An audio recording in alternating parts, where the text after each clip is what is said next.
মধ্য বঙ্গোপসাগর ও তৎসংলগ্ন এলাকার অবস্থানরত গভীর নিম্নচাপটি কিছুটা উত্তর দিকে অগ্রসর হয়ে ঘূর্ণিঝড় রোমেলে পরিণত হয়ে এখন উত্তর মধ্য বঙ্গোপসাগর ও তৎসংলগ্ন এলাকায় অবস্থান করছিল।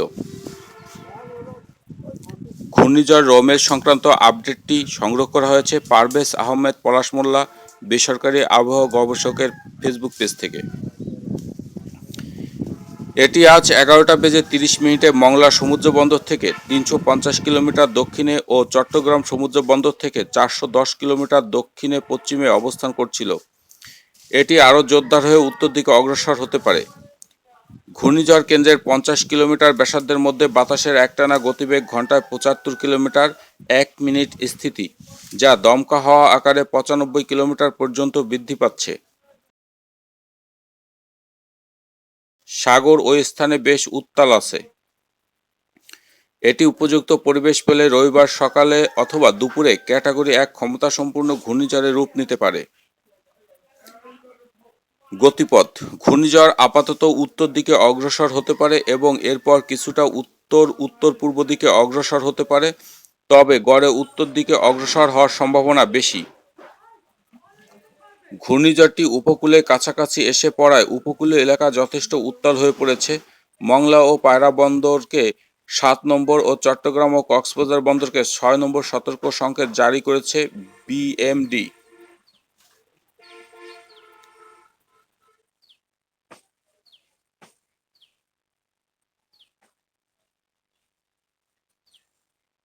সিস্টেমটি ক্যাটাগরি 1 মাত্রার শক্তিশালী ঘূর্ণিঝড় রেমাল রূপে রবিবার 26 তারিখ বিকাল হতে রাতের মধ্যে দীঘা হতে হাতিয়ার মধ্যে যে কোনো উপকূলে আঘাত করতে পারে। সবচেয়ে গুরুত্বপূর্ণ হল সুন্দরবন ও পার্শ্ববর্তী এলাকা যেমন দক্ষিণ 24 পরগনা, কলকাতা, সাতক্ষীরা, খুলনা, বরগুনা, ঝালকাঠি, ভোলা, বাগেরহাট উপকূল। আঘাত করার সময় বাতাসের গতিবেগ ঘন্টায় 90 থেকে 100 কিলোমিটার বা তার চেয়েও বেশি হতে পারে। 24 পরগনা, সাতক্ষীরা, খুলনা, পিরোজপুর, বাগেরহাট, বরগুনা, ভোলা ও ঝালকাঠি ও এর পার্শ্ববর্তী এলাকায় এক্ষেত্রে দমকা হাওয়া আরও বেশি হতে পারে এবং এটি প্রায় ক্যাটাগরি 1 ক্ষমতা সম্পন্ন শক্তিশালী ঘূর্ণিঝড় আকারে পূর্ণ শক্তি নিয়ে আঘাত আনতে পারে। ঘূর্ণিঝড় উপকূল অতিক্রম করার সময় দেশের সমগ্র উপকূল বিশেষ ঝুঁকিপূর্ণ থাকতে পারে। এটি যদি উক্ত স্থানে আঘাত করে তাহলে দেশের উপকূলীয় এলাকায় এক প্রকার অতি প্রবল বর্ষণ দ্বারা আক্রান্ত হতে পারে ও দেশের বিস্তীর্ণ এলাকায় ব্যাপক বৃষ্টিপাত হতে পারে একটানা।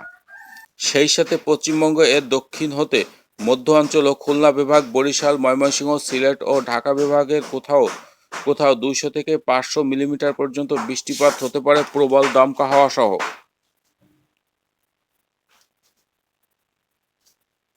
ঘূর্ণিঝড়ের মেঘমালা আজ থেকে দেশের উপকূলীয় এলাকায় প্রবেশ করতে শুরু করেছে এবং পরবর্তী সময়ে যাওয়ার সাথে সাথে দেশের বাকি এলাকায় বিস্তার লাভ করতে পারে। এই সিস্টেমটির কারণে সারা দেশে পর্যাপ্ত বৃষ্টির সম্ভাবনা আছে। এখানে খুলনা, বরিশাল, ময়মনসিংহ ও সিলেট এবং ঢাকা বিভাগে সর্বাধিক।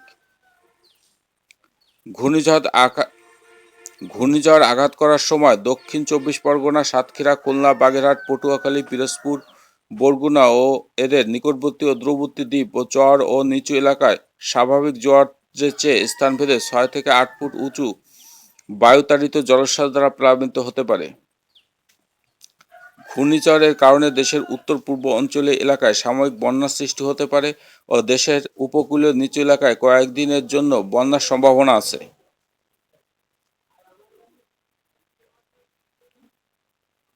একটি বিশেষ সতর্কতা: কেউ সরকারি আবহাওয়া অধিদপ্তরের বিজ্ঞপ্তি না দেখে সাগরে নামবেন না নৌযান নিয়ে, সেই সাথে কোনো গুরুতর সিদ্ধান্তে আসবেন না। ঘূর্ণিঝড়ের সতর্কতা স্বরূপ আপনারা আগে থেকে প্রয়োজনীয় ব্যবস্থা নিয়ে রাখুন, বিশেষ করে উপকূলীয় জেলাসমূহ।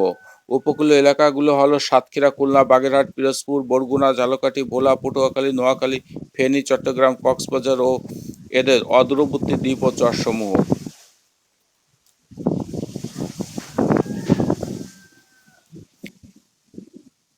এক্ষেত্রে দেশের দক্ষিণ পশ্চিম উপকূল বেশি ঝুঁকিপূর্ণ, যেমন সাতক্ষীরা, শ্যামনগর, ঈশ্বরীপুর, খুলনা, কয়রা, মংলা, দক্ষিণ বাগেরহাট ও দক্ষিণ পিরোজপুর, বরগুনা, ভোলা, পটুয়াখালী, ঝালকাঠি।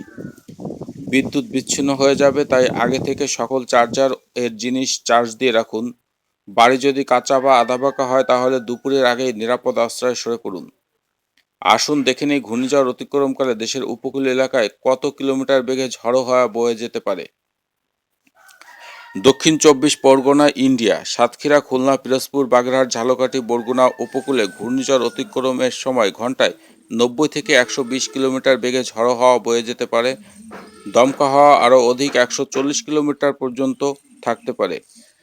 ভোলা, পটুয়াখালী, নোয়াখালী, সন্দ্বীপ উপকূলে ঘন্টায় 70 থেকে 110 কিলোমিটার এর আশেপাশে দমকা হাওয়া থাকতে পারে। চট্টগ্রাম, কক্সবাজার উপকূলে 60 থেকে 70 কিলোমিটার ও এর আশেপাশে দমকা হাওয়া থাকতে পারে। অপরদিকে ঘূর্ণিঝড়ের গতিপথের আশেপাশে দেশের অভ্যন্তরীণ এলাকা যেমন নড়াইল, যশোর, মাগুরা, গোপালগঞ্জ, মাদারীপুর ও এর আশেপাশে 60 থেকে 90 কিলোমিটার ও ঢাকা বিভাগে গড়ে 50 থেকে 70 কিলোমিটার বেগে দমকা হাওয়া থাকতে পারে। দেশের অধিকাংশ জেলায় গড়ে 50 কিলোমিটার এর উপরে দমকা হাওয়া থাকতে পারে। দেশের বেশি সক্রিয় এলাকায় একটানা 36 থেকে 48 ঘন্টা একটানা নিরবচ্ছিন্ন বৃষ্টি অব্যাহত থাকতে পারে।